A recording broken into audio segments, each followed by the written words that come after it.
Hello, my name is Mitch Ziegler. I'm a physical therapist, and today we're going to be going over an exercise. It's the squatting technique, squatting maneuver. So today I've invited Craig to help us demonstrate the proper squat technique and how to use the weights to do the squat. Squatting is a very important activity, a functional activity in our life. We have to get off of chairs, we have to get off of couches, we have to get off of the toilet for the rest of our life. It's important that we're able to do this. So it's important to maintain strength and into the squatting position and out of the squatting position. So we're going to demonstrate that today. So a couple important things that I'm just going to demonstrate. Number one, we always want to make sure that we're using our core when we're squatting.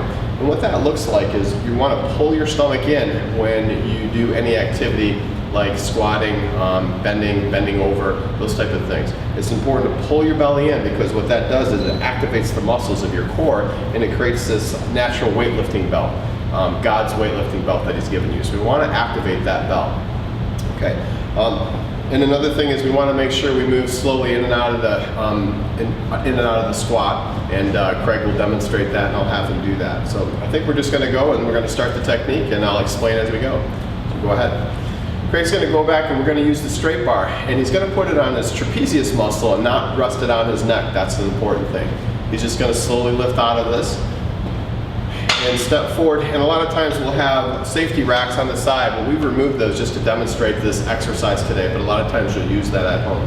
So the first thing Craig's going to do is he's going to pull his stomach in and make sure he activates his core, and then he's going to slowly go down into the squat, and he's going to come back out of that. So as you're noticing as he's squatting, go ahead Craig, keep going, his butt moves back first and we get this hinging effect at the hip.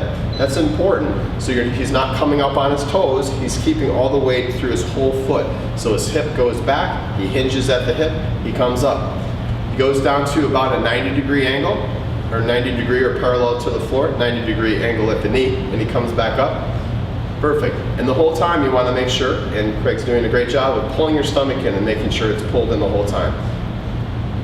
And another thing you can add to the exercise is when he goes down into the squat, goes slowly, and then when he comes up out of the squat, he can kind of accelerate a little bit, explode out of the squat. That develops a little bit more explosion power for athletic performance.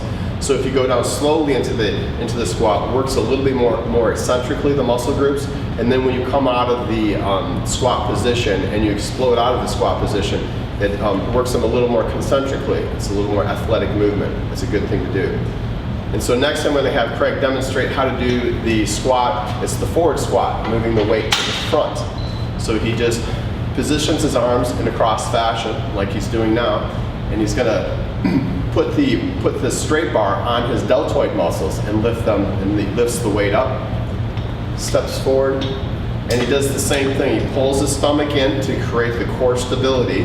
He hinges at the hip and goes backwards into the squat, and then he explodes out of that to get that explosion.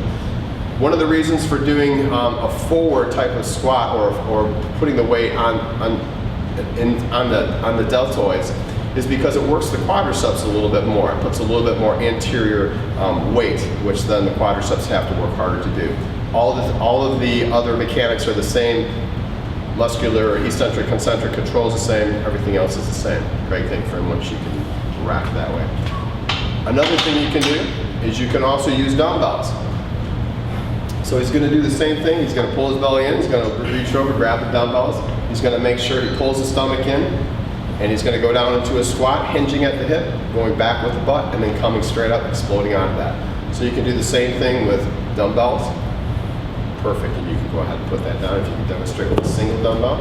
And you can also do it with a single dumbbell. All the same things apply. Pull the belly in, keep the weight centered and as close to your body. You want to keep your arms close to your body, just like he's doing. Go down slowly and explode out of that. So Craig's done a great job of demonstrating the squat technique. Again, this is a great functional activity. It'll build strength in the quads and the hamstrings and the buttocks muscles and basically the whole lower extremity. And that's important for functional activity, like we talked about earlier, getting off of chairs and then even getting on and off the toilet, just things like that where you have to get down into a squat position or sitting in a chair position. So thank you very much for watching this video.